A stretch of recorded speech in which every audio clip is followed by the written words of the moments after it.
ناظرین، ایک بادشاہ محل کی چھت پر ٹہلنے چلا گیا۔ ٹہلتے ٹہلتے اس کی نظر محل کے نزدیک گھر کی چھت پر پڑی، جس پر ایک بہت خوبصورت عورت کپڑے سکھا رہی تھی۔ بادشاہ نے اپنی ایک باندی کو بلا کر پوچھا، کس کی بیوی ہے یہ؟ باندی نے کہا کہ بادشاہ سلامت، یہ آپ کے غلام فیروز کی بیوی ہے۔ بادشاہ پر اس عورت کے حسن و جمال کا نشہ چھا چکا تھا۔ اس نے فیروز کو بلایا۔ فیروز حاضر ہوا تو بادشاہ نے کہا کہ فیروز، ہمارا ایک کام ہے، ہمارا یہ خط فلاں ملک کے بادشاہ کو دے آؤ اور اس کا جواب بھی ان سے لے آنا۔ فیروز اس خط کو لے کر گھر واپس گیا، خط کو اپنے تکیے کے نیچے رکھا، سفر کا سامان تیار کیا، رات کو گھر میں ٹھہرا اور صبح منزل مقصود پر روانہ ہو گیا۔ اس بات سے بے خبر تھا کہ بادشاہ نے اس کے ساتھ کیا چال چلی ہے۔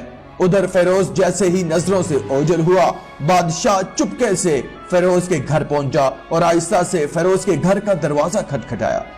فیروز کی بیوی نے پوچھا، کون ہے؟ بادشاہ نے کہا کہ میں بادشاہ تمہارے شوہر کا مالک ہوں۔ عورت نے دروازہ کھولا، بادشاہ اندر آ کر بیٹھ گیا۔ فیروز کی بیوی نے حیران ہو کر کہا، آپ بادشاہ سلامت ہماری غریب خانے میں؟ بادشاہ نے کہا، یہاں مہمان بن کر آیا ہوں۔ فیروز کی بیوی نے بادشاہ کا مطلب سمجھ کر کہا، میں اللہ کی پناہ چاہتی ہوں آپ کے اس طرح آنے سے، جس میں کوئی بھلائی نظر نہیں آ رہی۔ بادشاہ نے غصے میں آ کر کہا کہ لڑکی، کیا کہہ رہی ہو؟ تم شاید مجھے نہیں پہچانتی، میں بادشاہ ہوں، تمہارے شوہر کا مالک ہوں۔ فیروز کی بیوی نے کہا کہ بادشاہ سلامت، میں جانتی ہوں کہ آپ ہی بادشاہ ہیں، لیکن بڑے بزرگ کہہ گئے ہیں، شیر کو اگر جتنی ہی بھوک لگی ہو لیکن وہ مردار کھانا شروع نہیں کر دیتا۔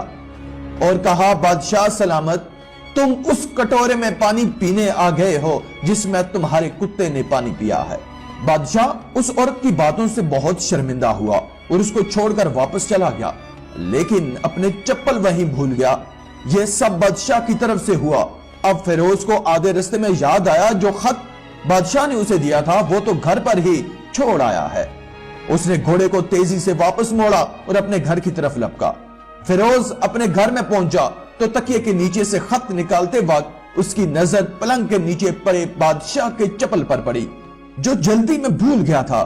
فیروز کا سر چکرا کر رہ گیا اور وہ سمجھ گیا تھا کہ بادشاہ نے اس کو سفر میں صرف اس لیے بھیجا تھا تاکہ وہ اپنا مطلب پورا کر سکے۔ فیروز کسی کو کچھ بتائے بغیر چپ چاپ گھر سے نکلا، خط لے کر وہ چل پڑا اور کام ختم کرنے کے بعد بادشاہ کے پاس واپس آیا تو بادشاہ نے انعام کے طور پر 100 دینار دے دیے۔ فیروز دینار لے کر بازار گیا، عورتوں کے استعمال کے قیمتی کپڑے اور کچھ تحائف بھی خریدے۔ گھر پہنچ کر بیوی کو سلام کیا اور کہا، چلو تمہارے میکے جاتے ہیں۔ بیوی نے پوچھا، یہ کیا ہے؟ بادشاہ نے انعام دیا ہے اور میں چاہتا ہوں کہ تم یہ پہن کر اپنے گھر والوں کو بھی دکھاؤ۔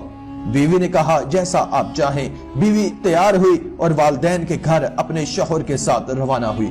داماد اور بیٹی اور ان کے لائے گئے تحفے کو دیکھ کر وہ لوگ بہت خوش ہوئے۔ فیروز بیوی کو چھوڑ کر واپس آ گیا اور 1 مہینہ گزر جانے کے باوجود بھی بیوی کا حال تک نہ پوچھا اور نہ اس کو واپس بلایا۔ پھر کچھ دن بعد اس کے سالے اس سے ملنے آئے اور اس سے پوچھا، فیروز، آپ ہمیں ہماری بہن سے غصے اور ناراضگی کی وجہ بتائیں گے یا پھر ہم آپ کو قاضی کے سامنے پیش کریں؟ اس نے کہا کہ اگر تم چاہو تو کر لو، لیکن میرے ذہن میں اس کا ایسا کوئی حق باقی نہیں ہے جو میں نے ادا نہ کیا ہو۔ وہ لوگ اپنا کیس قاضی کے پاس لے گئے۔ قاضی نے فیروز کو بلایا۔ قاضی اس وقت بادشاہ کے پاس بیٹھا ہوا تھا۔ لڑکی کے بھائیوں نے کہا کہ اللہ بادشاہ سلامت اور قاضی کو قائم و دائم رکھے۔ قاضی صاحب، ہم نے ایک ہرا بھرا باغ، درخت پھلوں سے بھرے ہوئے اور ساتھ میں میٹھے پانی کا کنواں اس شخص کے حوالے میں دیا تھا۔ اس شخص نے ہمارا باغ اجاڑ دیا، سارے پھل کھا لیے، درخت کاٹ دیے اور کنویں کو خراب کر کے بند کر دیا۔ فیروز کی طرف متوجہ ہو کر پوچھا، ہاں تو لڑکے تم کیا کہتے ہو اس کے بارے میں؟ فیروز نے کہا کہ قاضی صاحب، جو باغ مجھے دیا گیا تھا وہ اس سے بہتر حالت میں نے انہیں واپس کر دیا ہے۔ قاضی نے پوچھا، اس نے باغ تمہارے حوالے ویسی ہی حالت میں کیا ہے جیسے پہلے تھا؟ انہوں نے کہا کہ ہاں، ویسی ہی حالت میں واپس کیا ہے، لیکن ہم اس سے باغ واپس کرنے کی وجہ پوچھتے ہیں۔ قاضی بولا ہاں فیروز تم کیا کہنا چاہتے ہو اس بارے میں؟ فیروز نے کہا قاضی صاحب میں باغ کسی بغض یا نفرت کی وجہ سے نہیں چھوڑا، بلکہ اس لیے چھوڑا کہ ایک دن میں باغ میں آیا تو اس میں نے شیر کے پنجوں کے نشان دیکھے، تو مجھے خوف ہوا کہ کہیں مجھے کھا نہ جائے، اس لیے شیر سے بچنے کی وجہ سے میں نے باغ میں جانا بند کر دیا۔ بادشاہ جو ٹیک لگائے سب کچھ سن رہا تھا اٹھ کر بیٹھ گیا اور کہا فیروز اپنے باغ کی طرف امن اور سلامتی کے ساتھ جاؤ اور نہ ڈرو، اللہ کی قسم اس میں کوئی شک نہیں کہ شیر تمہارے باغ میں آیا تھا، لیکن وہاں پر نہ تو کوئی اثر چھوڑ سکا، نہ کوئی پتا توڑ سکا اور نہ ہی کوئی پھل کھا سکا، وہاں تھوڑی دیر ٹھہرا اور مایوس ہو کر لوٹ گیا، اور اللہ کی قسم میں نے کبھی بھی تمہارے باغ کے قریب لگی مضبوط دیواروں جیسی دیواریں نہیں دیکھی۔